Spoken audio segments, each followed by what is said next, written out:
Friends, आज हम बात कर रहे हैं वोडाफोन आइडिया की, यानी वीआई की। वोडाफोन आइडिया ने जब से रिजल्ट पेश किया है, बहुत ही जबरदस्त गिरावट का माहौल बन गया है और उसके पीछे वजह है बहुत ही जबरदस्त लॉस बताया गया है वोडाफोन के क्वार्टर 1 के रिजल्ट में। और मैंने जैसी आशंका की थी कि इसमें और गिरावट बनेगी, तो वैसे ही गिरावट की संभावना बन गई है। आज करीब 4% के ऊपर गिरावट हो गई है और साथ में बहुत सारी जो ब्रोकरेज फर्म है इंटरनेशनल, उन्होंने भी इसकी रेटिंग को घटा दिया है। साथ में जो इसके सेल के टारगेट को दे दिया है और जो टारगेट थे उनको नीचे कर दिया और इसी वजह से बहुत ही ज़बरदस्त पैनिक माहौल बन गया है। लोगों को समझ में नहीं आ रहा है कि इस स्टॉक के साथ क्या किया जाए। लेकिन इस बीच में बहुत ही पॉजिटिव एक सिग्नल निकल के आ रहा है। फाइनेंस मिनिस्टर निर्मला सीतारमण की तरफ से एक बड़ा स्टेटमेंट दिया गया है, तो वो स्टेटमेंट क्या है उसको भी हम डिस्कस करेंगे और जानने की कोशिश करेंगे। क्या आने वाले समय में कुछ भविष्य उज्ज्वल हो सकता है इस स्टॉक का, या फिर जिस तरह से गिरावट का माहौल बना हुआ है धीरे धीरे स्टॉक शून्य हो जाएगा। तो सारी संभावनाओं को तलाशेंगे और जानने की कोशिश करेंगे क्या इस लेवल पे वोडाफोन आइडिया में निवेश करना चाहिए या फिर यहाँ से दूर हो जाना चाहिए। जो भी अपना इन्वेस्टमेंट बचा है उसको लेके बाहर निकल जाए, चाहे लॉस हो तो लॉस। तो सारी संभावनाओं को तलाशेंगे। और जो सीईओ रविंद्र टक्कर की तरफ से जो कहा गया है, सरकार से जो अपील की गई है, वो क्या है उसको भी हम डिस्कस करेंगे। तो सारी संभावनाओं को तलाशेंगे और जानने की कोशिश करेंगे कि आखिरकार जो इतने घटनाक्रम हो रहे हैं उसके बाद में क्या कुछ पॉजिटिव माहौल बन सकता है। और जिस तरह से सरकार इसमें पूरा का पूरा सहयोग कर रही है, क्या वोडाफोन आइडिया के दिन पलट सकते हैं और जो ये बैंकरप्सी की तरफ जा रहा है ये वोडाफोन आइडिया, क्या वहाँ पे रुक सकता है। तो सारी संभावनाओं को तलाशेंगे। लेकिन फ्रेंड, उससे पहले अगर आप पहली बार हमारे चैनल पे आए तो चैनल को सब्सक्राइब कर दीजिए, एक बेल आइकॉन दबा दीजिए ताकि जब भी नया वीडियो बने पहला नोटिफिकेशन आपको मिले। वीडियो पसंद आए तो लाइक शेयर जरूर कीजिए। चलो फ्रेंड्स, वीडियो स्टार्ट करते हैं। मैं हूँ आपका दोस्त SB दवे और हमारे अपने चैनल ऑनलाइन कमाई में आपका बहुत बहुत स्वागत है। सबसे पहले हम कारोबार को डिस्कस कर लेते हैं। तो अभी करीब 1 बजे के आसपास का टाइम है। वोडाफोन आइडिया का स्टॉक आज 6.05 पर ओपन हुआ। यही दिन भर की आई थी। लो बनाया 5.60 पर और अभी 5.70 पर करीब 4.20% अप डाउन पर ट्रेड कर रहा है स्टॉक। काफ़ी ज़्यादा वीक लग रहा है, लेकिन बहुत भारी मात्रा में डिलीवरी बेस्ड काम भी हो रहा है। आज अगर NSE की बात करें तो 9,60,34,000 का वॉल्यूम हो चुका है और सामने 4,32,61,000 की डिलीवरी उठाई गई है और डिलीवरी का परसेंटेज है 45.05%। लेकिन सबसे बड़ी तकलीफ यह है कि लोग पैनिक कर गए और इसका नतीजा यह है कि लोग अब माल औने पौने दाम में बेचने को तैयार है। और इसी से जो लग रहा है कि जो बायर है इसके वो है 3 करोड़ 9 लाख, जबकि सामने जो सेलर है वो है 5 करोड़ 5 लाख। तो इतना डिफरेंट है और इसी वजह से इसकी प्राइस गिर रही है। लोगों को लग रहा है कि ये स्टॉक बहुत जल्द जीरो हो जाएगा और इसी वजह से वो निकलना चाहते हैं।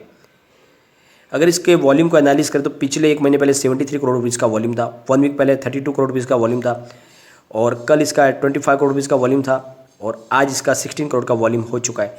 तो अच्छे खासे वॉल्यूम के साथ में काम हो रहा है।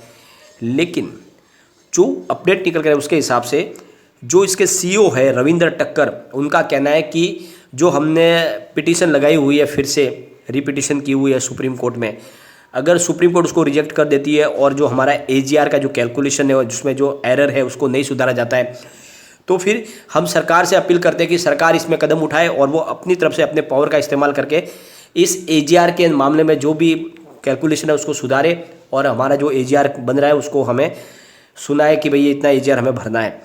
तो ये अधिकार है, उनका कहना है रविंद्र टक्कर का CEO का, कि ये अधिकार सरकार के पास है, वो पावर का इस्तेमाल कर सकते हैं और वो खुद इसमें AGR में अपना कैलकुलेशन फिर से जो सुधार के जो भी उसके अंदर एरर है उसको ख़त्म कर सकते हैं। तो एक अपील की गई है वोडाफोन आइडिया के CEO की तरफ से, क्योंकि उनका कहना है कि अगर ये AGR जो हमारे को सुधार के दे दिया जाएगा तो हम फिर हम इसे अच्छे से सर्वाइव कर पाएंगे, बहुत बड़ी रकम की हमें राहत मिल सकती है। और जो बड़ी ग्लोबल ब्रोकरेज फर्म है उनकी तरफ से भी इसमें बहुत सारे जो है अब इसके टारगेट दिए जा रहे हैं और उनका कहना है कि यहाँ पे जो स्टॉक के अंदर गिरावट की माहौल बन सकती है। तो जो ग्लोबल ब्रोकरेज फर्म है उनमें अलग अलग सबके राय निकल के आ रही है। तो जो CL से है उनका कहना है कि करीब वोडाफोन आइडिया के ऊपर जो कर्ज है वो $25.8 बिलियन का है, बहुत भारी मात्रा में। और इस इतने बड़े भारी कर्ज के बोझ तले जो दबी हुई है वोडाफोन आइडिया, तो आगे उनको सर्वाइव करना मुश्किल होगा। उनके जो सब्सक्राइबर है लगातार घट रहे हैं और उनकी जो पर कस्टमर इनकम है वो भी कम हो रही है और इस वजह से आगे जाके उनको बहुत ज़्यादा मुसीबतों का सामना करना पड़ेगा। तो इसलिए पहले इसका टारगेट दिया था वो 10 रुपीज़ का था, उसको घटा के 6 रुपीज़ कर दिया है। तो CLC की तरफ से इसके टारगेट को कम कर दिया गया है। साथ में जो UBS है, UBS ने अपने इस टारगेट को 10 रुपये पे मेंटेन न्यूट्रल रखा है। उनका कहना है कि फिर से इसकी संभावना बंदी के कुछ गवर्नमेंट इसमें स्टेप उठाएगी और इस वजह से कंपनी सर्वाइव कर पाएगी। तो जो इसका टारगेट UBS ने 10 रुपये रखा हुआ है। फ्रेंड्स, जो क्रेडिट स्विस है उनकी तरफ से भी इसको जो है अंडर परफॉर्मिंग की रेटिंग दी गई है और उनका कहना है कि स्टॉक आगे भी वीक परफॉर्म करेगा और इस वजह से जो उन्होंने टारगेट है उसको घटा दिया है और उसकी जो टारगेट है उसको 4 रुपीज़ कर दिया। पहले उनका 6 रुपीज़ का टारगेट रखा था और इसी का नतीजा है कि इस तरह से जो टारगेट आ रहे हैं उसकी वजह से स्टॉक में काफ़ी गिरावट का माहौल बन गया है।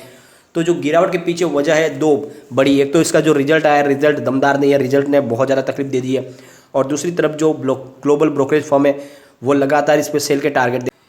और फ्रेंड्स, अगर इसके हम रिजल्ट को हम डिस्कस करें तो उसमें काफ़ी ज़्यादा बातें निकल के आ रही है। तो Q1 के रिजल्ट में टोटल जो इनकम है इनकी वो 9,185.80 करोड़ रुपीज़ की रही है, जो डाउन है 4.79% पिछले क्वार्टर से, यानी मार्च क्वार्टर से। मार्च क्वार्टर में इनकी टोटल इनकम 9,647.80 करोड़ रुपीज़ थी और 14.27% डाउन है पिछले साल सेम क्वार्टर से। पिछले साल सेम क्वार्टर से इनकी टोटल इनकम 10,714.60 करोड़ रुपीज़ थी।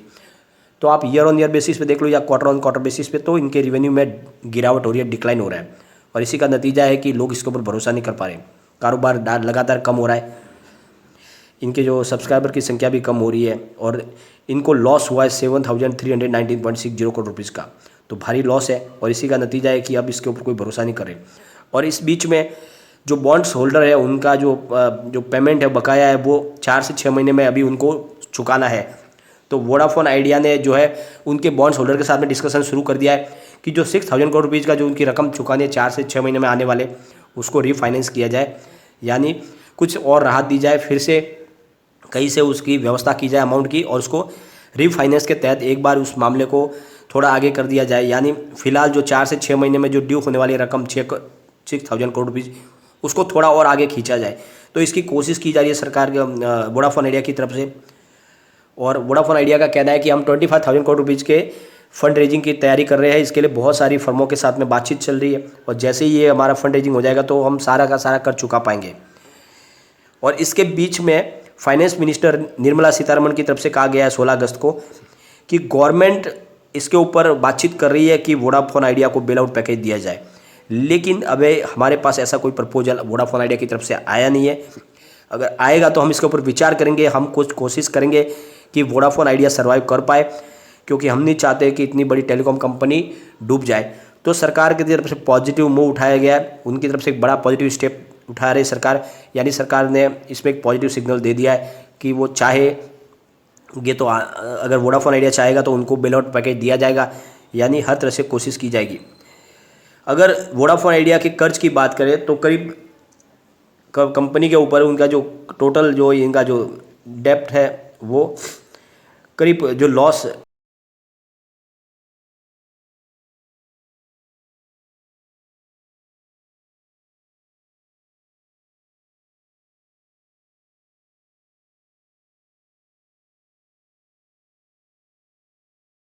और इसी वजह से लोगों में पैनिक क्रिएट गए, लोगों में माहौल पैनिक क्रिएट कर गया है और लोग डर रहे हैं और इसमें स्टॉक में से जैसे भी हो निकलने की कोशिश कर रहे हैं। लेकिन आपको दूसरी तरफ ये भी ध्यान रखना चाहिए कि सरकार ने भी ठान लिया है कि वोडाफोन आइडिया को किसी भी तरह से फिर से खड़ा किया जाए और ऐसा ही जो है इशारा निकल के आ रहा है फाइनेंस मिनिस्टर निर्मला सीतारमण की तरफ से कि वो जल्द से जल्द इसको कोई बेल आउट पैकेज दे सकते हैं।